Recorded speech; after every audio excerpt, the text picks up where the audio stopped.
Carbon na frame. Yung Ducraker kasi is we're focused on R&D, research and development. So more gathering tayo ng data actual. Sa ating style sa Ducraker is makuan tayo kung maglalabas tayo ng carbon. Kasi unang-una hindi siya basta-basta investment kumbaga. Kasi yung carbon, once maglabas ka, matik, dapat maramihan agad yan. Kasi nung nag-discuss kami sa factory, actually, reputed carbon manufacturer sila. Meron na tayo ng concept eh. Ang problema doon is yung mold eh. Alam mo yung mold, yung carbon kasi kwan yun eh, di ba? Sheet lang yun.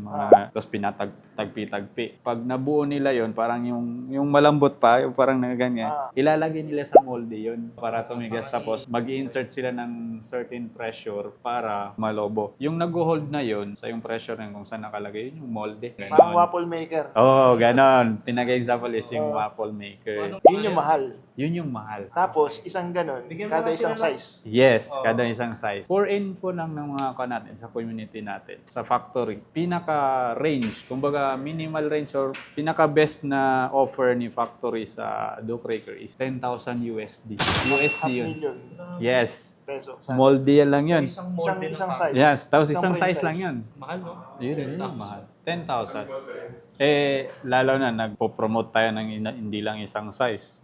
Noon, dalawa lang, di ba? Small, medium. Ngayon, nag-insert na tayo ng large. Kung moldy pa lang, may 30,000 USD ka na. Tapos magpo-plan ka maglagay ng XS, 40,000. So, ilang unit ng frame ilalabas mo para mabawi mo lang yun. Pag prototyping, ano mas mura? Carbon, aluminum. Aluminum. Aluminum kasi pag prototyping ng carbon, kailangan may ano rin yan. Mold May yun. molde pa rin Matic yun, kahit yun. prototype pa lang. Oo, kahit prototype. So, Dapat talaga aluminum. aluminum talaga. Mahirap yun sa part natin. Tsaka, biro nyo, mabangit natin, Polygon, kaka-launch lang nila ng carbon eh. Ilang years sila, aluminum. Oo. Ang natatandaan ko, kahit nga yung athlete nila ng XC, aluminum yung pinangsasalin niya eh. Bago lang sila nang introduce ng carbon eh. Kasi nga, grabe yung kanon, grabe yung investment na i-google. Oo. Possible siguro, kunwari, naka-perfect na tayo ng geometry ng bike, pwede mo nang i-introduce sa carbon siguro, gano'n. Kasi hindi ka na mag-i-exert ng R&D. May binabago pa ba sa design kapag halimbawa, from aluminum, tapos gagawin mo siyang carbon, meron ka pang kailangan i-tweak doon sa design? Ang isang binabago doon is pag pinaka-madi-distinguish natin is yung sa, di ba yung sa head tube? Yung sa head tube nung pa natin. Di ba may weld doon? Minsan, yan yung head tube natin, tapos ito yung top tube. Di ba may naka-osli yan? Hindi yan full na magaganyan eh. Pag mostly sa carbon, makikita natin pantay yung dulo.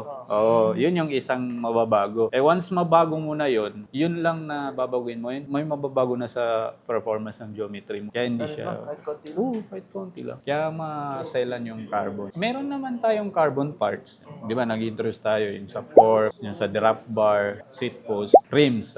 Yun is, may mga factory na tayong ka-collaboration. Parang mga bagong mold nila, sinishare nila. Ganun nangyayari. Pero eventually, in the future, Sana, No? kung basta patuloy po suporta ng community. Kasi nagmo-move naman tayo dahil sa community. Yan yung biruin mo yung R&D natin, hindi lang naman isang tao yung nag-iisip eh. Kasi yung dami. Ikaw, si Nards, si Jem.